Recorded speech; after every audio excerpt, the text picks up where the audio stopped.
The skies and trees have been full of special six-legged guests as monarch butterflies make their way to Mexico for the winter.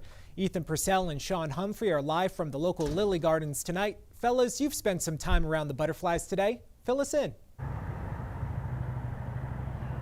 Bert, Ethan and I have made a lot of friends today, and they've been of the orange six-legged variety. We've seen them everywhere. We've been everywhere over the past few hours, chasing them down. We've been to the state park, and now we're here at the Lily Garden. Ethan, what do you have to say about what we've seen so far? Well, Sean, I mean, here at the Lily Garden earlier today, there were loads of them here in these trees behind us. At the state park, not as many, but still quite a few. I mean, more than are normally there, yeah? Yeah, absolutely more than are normally there. And we messed with the bison a little bit last time, but this time just clouds of orange. And we talked to a couple of people in town. We made some more permanent friends, and you'll check out what they had to say. So we came looking on Sunday, and we found them all in the trees. But the monarchs are everywhere. The little orange critters are making their way south for the winter. They come every year, and Ashley Perales looks forward to seeing them. Since I was little, so it was one of my favorite things to do. My mom would be like, let's go see the butterflies.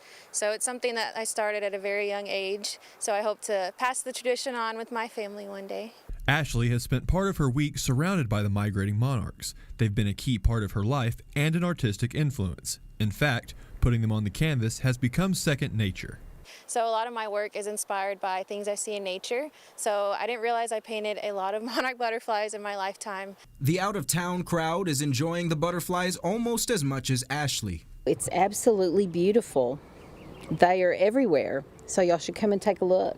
Peggy is from Wichita Falls. She says she's never gotten to witness the monarch migration. In her visit to San Angelo, she's been met with more butterflies than she can count. Did you know that you were going to see them when you were coming out here? No, what a great surprise. And on their way to Mexico, they don't stop everywhere. So we get lucky in San Angelo, we get to see them come through, and they're just beautiful.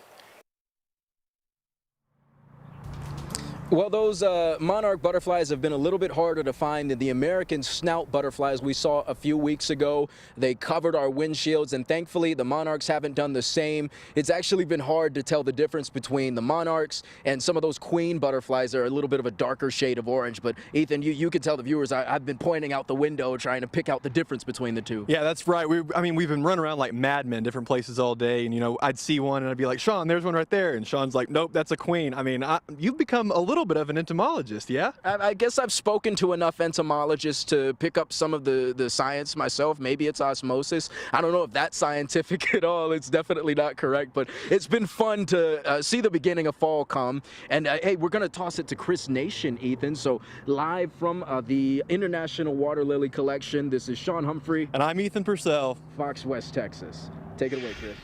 So we want to talk to you about something that you probably take for granted, even here in Central Texas.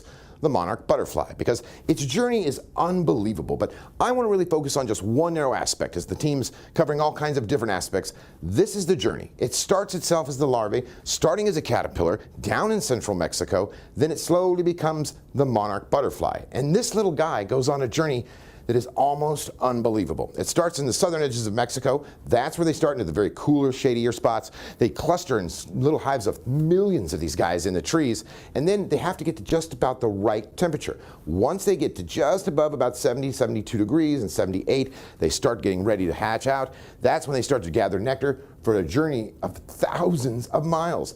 And none of them, well, almost none of them anyway, will ever make it back to this original spot. They start moving through the mountains in northern Mexico, continuing their path to the north. Then they move right through our neck of the woods. That's what you've probably been seeing over the last few weeks. What we're actually encountering, see, there's the warming that'll occur. They start to hatch out. That warming is actually now being the return of the monarchs. In the spring, they go up to the north. They come out of the mountains. They go all the way up to Canada. And then they do sort of an interesting thing. They mate, and then they make the trek all the way back. Think about that with your own family. Have you ever taken a trek all the way from Brownsville to the Great Lakes? Yeah, that's a long way. That's a very, very long trip. So the butterflies do that. They go up there and mate. They come all the way back. And that's what we're seeing now. And on a side note, you probably noticed they're a favorite snack of some of the local birds. Have you noticed that the birds have been out a lot more lately? That's because they're snacking on the monarchs. But here in Central Texas, that's how you're able to see those now. Guys, back to you.